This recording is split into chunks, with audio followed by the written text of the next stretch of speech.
記得咧，就唔代表人哋唔記得。咁不如我幫你介紹咧。好啊。發毛地牢，佢買芝士嘅時候都係咁講嘅。佢覺得我好風趣嘅。佢哋唔覺㗎。一解發毛地牢，我唔覺。你哋唔覺得好笑㗎，Michael？佢覺得佢㗎。哋可能覺得有少少隱意添。你都傻㗎，佢哋都唔知幾中意我去佢哋嗰度。佢哋唔係咁諗。我喺波士頓大學度教。哇！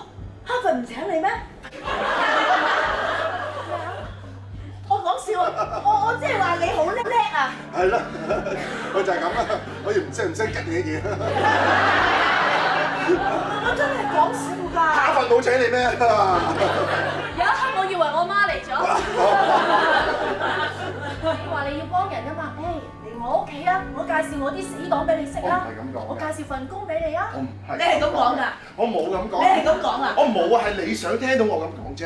OK，我哋係咪要由頭再傾過啊？唔係啊，我哋可唔可以唔好？而你仲要好奇怪，點解我哋要繼續見父母？我冇話會見佢咯，我只不過問下，我咪應該攞出嚟見？